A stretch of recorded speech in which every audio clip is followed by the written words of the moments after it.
Good afternoon, ladies and gentlemen. Dear colleague, dear Ararat, I was very glad to have the occasion to welcome you here in Prague, to welcome the Minister Ararat Mիրzոյան. We last had the opportunity to speak in May in Torino, and our today's meeting expresses our mutual interest to further deepen the relationship between Czech Republic and Armenia. Armenia is an important partner of our country. We can speak about parliamentary cooperation and also economic cooperation. We appreciate very much the continuation and the implementation of democratization reforms in Armenia that are in line with the SIPA agreement. I would also like to stress the fact that we really appreciate the progress achieved. We support the reform process and we hope Armenia will continue in it for the benefit of its citizens. The political commitment of the Armenian representation for the reforms and for the values represented by the EU are appreciated even more in the light of the difficult geopolitical situation in the region where Armenia is located. We also discussed the Czech priorities of the presidency of the Council. We discussed the Eastern Partnership in detail, and Armenia is an important part of the Eastern Partnership, of course. And we could not avoid the topic that is being discussed at every meeting these days, and that is the priorities of the Czech presidency and the Council of the European Union that were affected by Russian aggression against Ukraine. We discussed the priorities and the situation in general. Allow me also to express that we really appreciate how Armenia is interested in the continuation of the Eastern Partnership. The Czech Republic is persuaded that the EU must still be active in the region of Southern Caucasus. We also support more engagement of the EU, more participation in the mediation of the conflict in the region of the Southern Caucasus, because the Czech Republic wants to see this region as to be stable, prosperous, with a sustainable peace and normalized relationships in the area. I understand that these are difficult topics and it's not easy to find solutions and answers for them. I also really appreciate the efforts of Armenia and Turkey to work on normalizing their mutual relations. That was the main content of our meeting today. Thank you. Now, Minister Mիրzոյան, please. So, dear Minister, dear colleagues, ladies and gentlemen, firstly, I would like to thank my colleague Jan Dybavsky for the very warm welcome. I would also like to seize the opportunity to congratulate the Czech Republic on the successful launch of its presidency in the Council of the European Union. This is my first visit to Czechia, a country which has officially taken the course of pursuing the legacy of Václav Havel, underscoring human rights, democratic development, strong civil society, and multilateral collaboration. Currently, the government of Armenia is implementing its ambitious agenda of democratic reforms and transformations. Czechia is our reliable partner in this regard. We highly value our relations with Czechia based on shared values and historical friendship, and are keen to promote the Armenian-Czech political dialogue and interstate relations to a qualitatively new level, including through high-level reciprocal visits, regular consultations between our foreign affairs ministries, and active interparliamentary engagement. During our discussions, my colleague and I agreed to put our utmost efforts towards the utilization of the potential in the spheres of economy, trade and investment, as well as fostering intercultural exchanges and people-to-people contacts.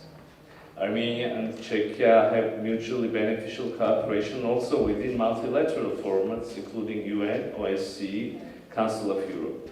This is extensively complemented by the Armenia-EU cooperation with its milestone agreement, the Comprehensive and Enhanced Partnership Agreement.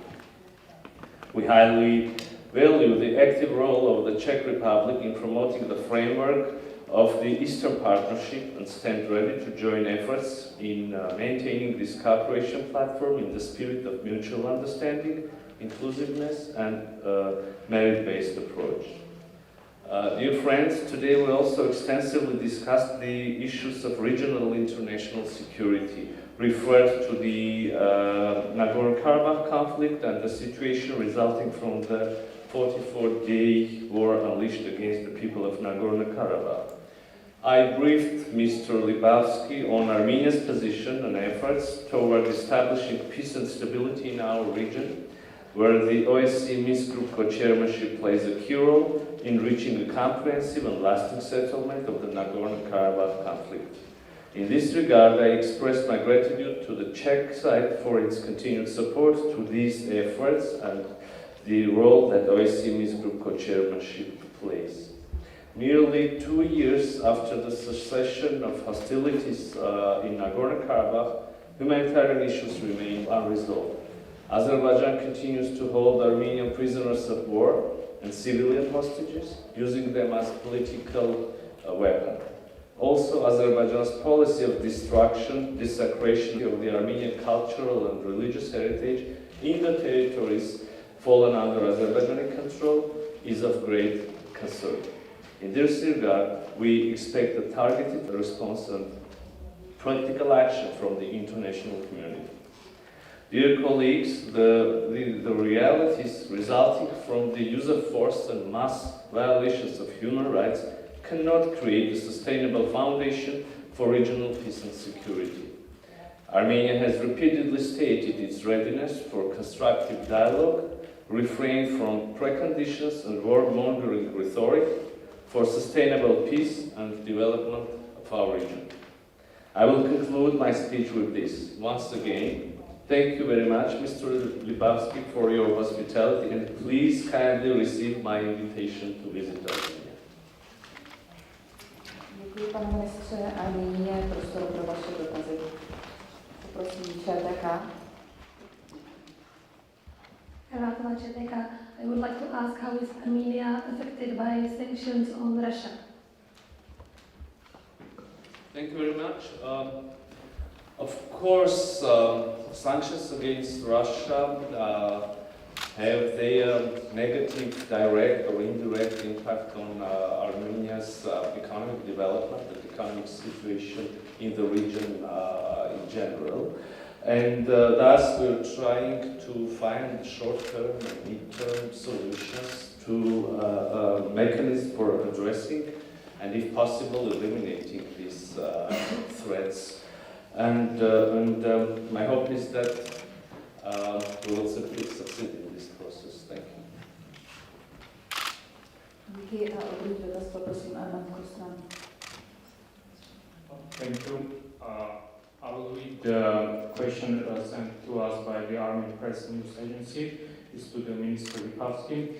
So, Mr. Minister, since the 44-day war in 2020, Azerbaijan has been unlawfully holding 38 Armenian prisoners of war and civilian hostages, while the fate of many enforced disappearances remains unknown.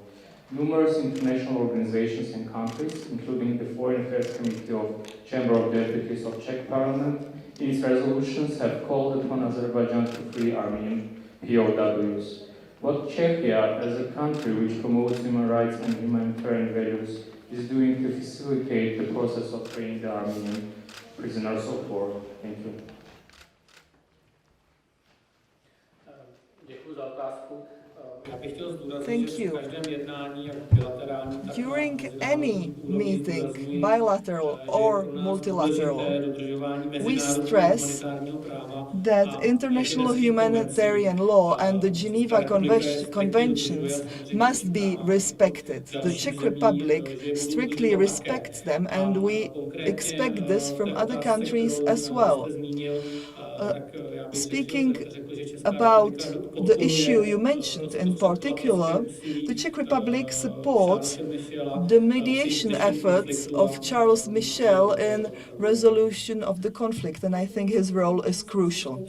Thank you very much. Thank you all for coming. Have a nice rest of the day. Thank you. Goodbye.